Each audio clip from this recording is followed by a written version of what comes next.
मनुष्य की जिंदगी उसके कर्मों पर आधारित होती है। अगर वह आलस्य ना करे तो जिंदगी में कुछ भी हासिल कर सकता है।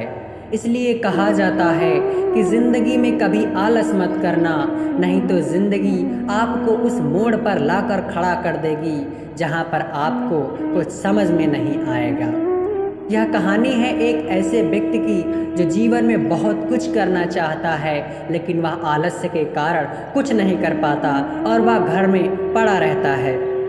उसके पिता उसको ऐसे ही आलस्य में बैठा देख बहुत मजबूर होते हैं और एक दिन उन्होंने फैसला करते हैं कि इस लड़के को जब तक घर से बाहर नहीं निकाला जाएगा तब तक यह आलस्य नहीं छोड़ेगा। इसलिए उन्होंने दृढ़ निश्चय किया और उस लड़के को घर से बाहर निकाल दिया और बोला कि तुम यहाँ से जाओ, तुम्हारी ज़रूरत नहीं है। उन्होंने यह इसलिए कहा ताकि वह अपने पैरों पर खड़ा हो सके।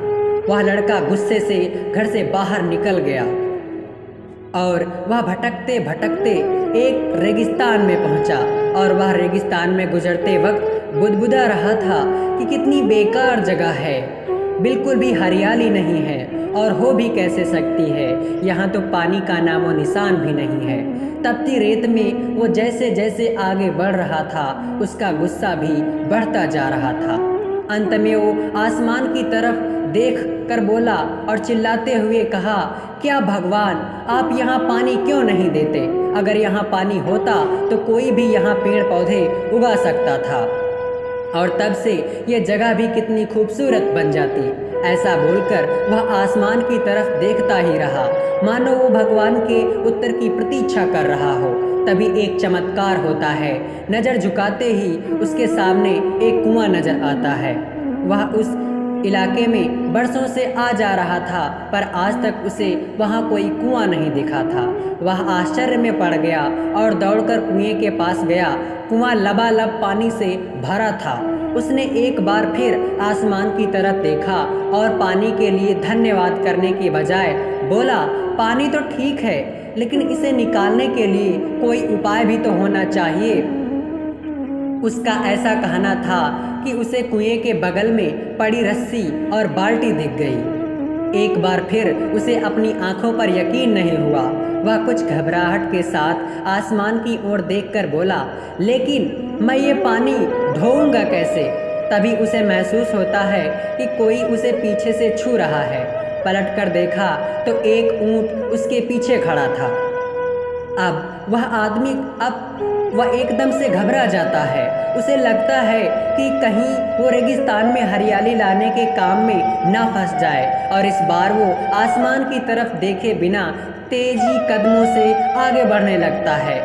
अभी उसने 2-4 कदम ही बढ़ाया था कि उड़ता हुआ पेपर उसके सामने आकर गिर पड़ा और उससे आकर चिपक जाता है। उस टुकड़े पर लिखा होता है, मैंने तुम्हें पानी दिया है, बाल्टी और रस्सी भी दी, पानी ढोने का साधन भी दिया। अब तुम्हारे पास वो हर एक चीज़ है जो तुम्हें रेगिस्तान को हरा भरा बना सकती है, लेकिन तुमने ऐसा नहीं किया। अब सब कुछ तुम्हारे हाथ में है। आदमी एक क्षण के लिए ठहर गया पर अगले ही पल वह आगे बढ़ गया और रेगिस्तान कभी भी हरा भरा नहीं बना पाया। कई बार हम चीज़ों के अपने मन मुताबिक ना होने पर दूसरों को दोष देते हैं। हम सरकार को दोषी ठहराते हैं, कभी बुजुर्गों को, कभी कंपनी तो कभी भगवान को। पर इस दोषारोपण के चक्कर में हम इस सच्चाई को अनदेखा कर देते हैं कि एक इंसान होने के नाते हम में वह शक्ति है कि हम अपने सभी सपनों को खुद साकार कर सकते हैं। लेकिन वह आदमी उस पेपर को पढ़ ही रहा था, तभी अचानक उसे घबराहट हुई और उसकी आंखें खोल गई। अचानक वह लड़का सपना देख रहा था, क्योंकि सपने में वह ऐसा देखा कि वह घबराहट के मारे कांपने लगा और वह सोचने लगा कि अगर इसी तरह मैं रहा तो मेरी भी जिंदगी आफत में पड़ सकती है और मैं एक रेगिस्तान की तरह बन जाऊंगा।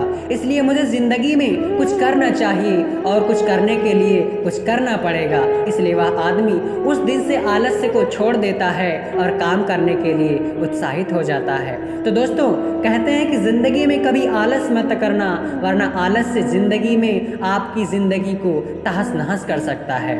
तो दोस्तों, कैसी लगी आपको यह स्टोरी कमेंट बॉक्स में ज़रूर बताएं और हाँ, हमारे चैनल फ्लुएंस स्टडी को लाइक और सब्सक्राइब जरूर करें। धन्यवाद।